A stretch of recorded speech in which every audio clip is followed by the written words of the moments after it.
Hi, welcome to Talooli Trails. I'm Jeff, and this is not outside. This is my kitchen at my house. And I wanted to invite you in to show you the #1 favorite meal at Camp Talooli. And it's a meal that any kid at home working with their parents could make, just like we do here at camp. It's tinfoil dinners. And tinfoil dinners is we take all of the things that we like to eat, we put them into aluminum foil, we seal them up tight, and we put them on the campfire, and we roast them until they're done. Then we open the package up and eat them.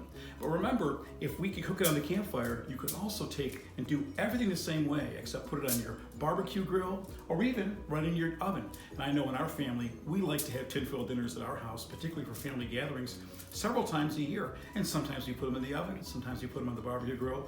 But today, our family's going to actually build a campfire in our backyard. So let's start out with the tinfoil. Now the aluminum foil I like to use is the extra heavy and the extra wide. But the truth is, everything I'm doing with this larger piece, you could also do with a little bit more standard aluminum foil. The first thing you do is get a piece of foil that's twice as long as it is wide. So that when you fold it in half, you have 2 layers and it's more or less a square. Now you need the 2 layers because the trick to tinfoil cooking of any kind is that you want to steam the food inside. And the steaming means that you seal it tight, and it means there's no holes in the aluminum foil. With 2 layers, it gives us a better chance that we can put it on the campfire and it won't leak any juices and lose any steam. The first ingredient for a tinfoil dinner is butter. And all you need to do is put a little lump of butter in the middle of your aluminum foil like that. You don't need to spread it around or worry about it. Now the next thing we're going to put in is some chopped onions. Now I know what you're thinking. A lot of kids will tell us, oh, I don't like onions. The onions are going to add a lot of flavor. And my favorite part about the tinfoil dinner is that it doesn't look anything like what Mom usually makes at home. But the kids make it and they like it. Even the little roasted onions. I like to put them down first. So if anything's going to burn in the campfire, it'll be the browning of the onions. The second thing I'm going to put in, I was going to start putting in some of the vegetables. Here we've chopped up some potato. Now you could use pre-cooked potatoes, like potatoes that are in a can, or you can use fresh ones cut up like that. Another thing we're going to put in was a little bit of chopped up carrots. And again, I know kids who don't like potatoes and carrots, but trust me, when you cook it up together, it's going to taste great. Now we put the butter on the bottom because the butter will help to keep the food from sticking. But most importantly, things like potatoes and carrots and even the hamburger contain a lot of moisture, a lot of water. And remember, as that cooks, that water is going to steam off. And the steam in the boiling water can't be more than about 212 degrees. That's the boiling point of water. So that's going to cook the food nicely, but it's going to also make sure that things don't burn.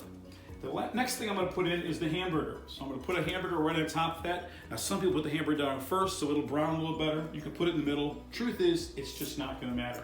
Now some people might add other things. They might put some sliced pepper in it. They might put some garlic in it. They might use other kinds of seasonings and so forth. But just to be simple, this is what I'm going to use. A little bit of pepper. A little bit of salt. And a little bit of, this is Italian seasoning, a little Italian seasoning. I suspect it's mostly things like oregano and thyme, maybe some rosemary.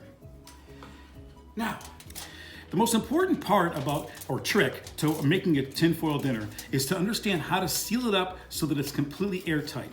And you don't roll it, you bring the edges together, and then you fold it and roll it up like this. So you're making a really tight little envelope in there, making it impossible for the air to get out. Then I'm going to take one side and I'm going to start to seal it a little bit. I might even take it and knock all the good stuff down to one end and roll it tight. And all this rolling the edges together is going to make it nice and airtight. So if I've done it right, as I cook this, the steam will escape and it'll start to actually swell a little bit. And as far as cooking is concerned, you can put that in the oven for 20 minutes or so. You can put it in your barbecue grill. You'll start to hear it sizzling. After a while, flip it over a little bit. Maybe if you've got 10 or 15 minutes of sizzling on each side, you should be in great shape. So now that we've wrapped up our dinners, we've come outside in our backyard and we've built a campfire. Hope you have a campfire spot in your backyard. Take a look at what I've got here.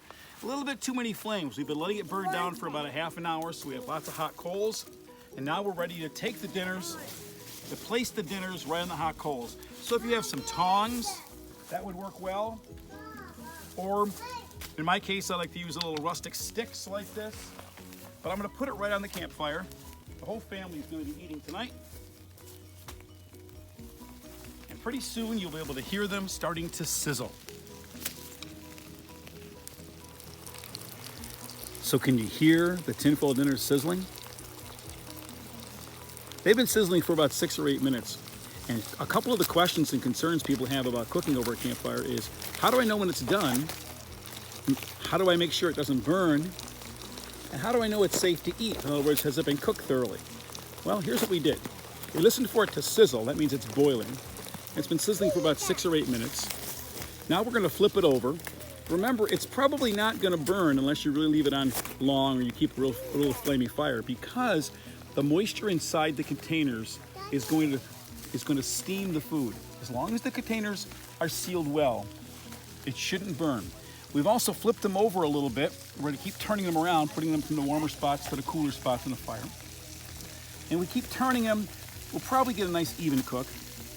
And the truth is, it's gonna be safe to eat, because if we let this thing sizzle like this for, say, 10 minutes each side, maybe 20 minutes total, I guarantee that that food is gonna be cooked all the way through to well over 200 degrees, and it's gonna be safe and tasty. So we'll let them sit here for a little while longer. Okay, so I think it's been about 20 minutes or so of them sizzling along. If you listen carefully, you can hear them. And I can also smell them. That's another way you know that they're done. Plus, look, they're all plumped up. They're all plumped up with the steam inside. So let's take them off the fire and head indoors. Okay, so we're back inside. It's time to see how they cooked up. The foil cools down pretty quickly, but frankly, we can just cut to the top and see how it looks. Now, this is the one that we made with the vegetables and the hamburger. But you remember, you could use other things too. You could use chicken, or you could use a kind of a veggie burger, or maybe just a whole package of vegetables. So you can eat it right out of this. The potatoes are done, the carrots are done, and the burger is completely done as well. Looks good. Mmm. Good.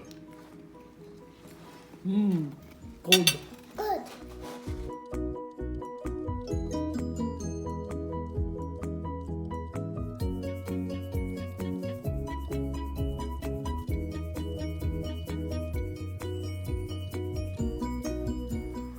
Well, excuse me, the camp director reminded me that no cookout dinner would be complete without s'mores.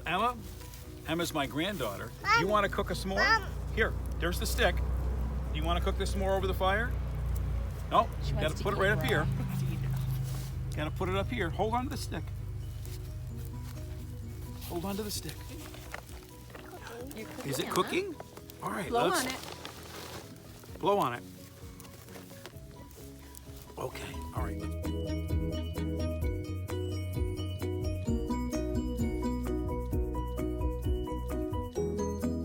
you want to eat this more? You try. Oh, perfect. Is it hot?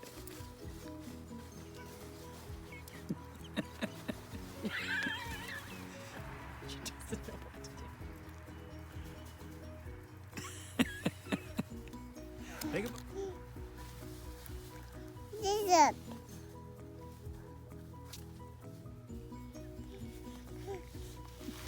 Is it good?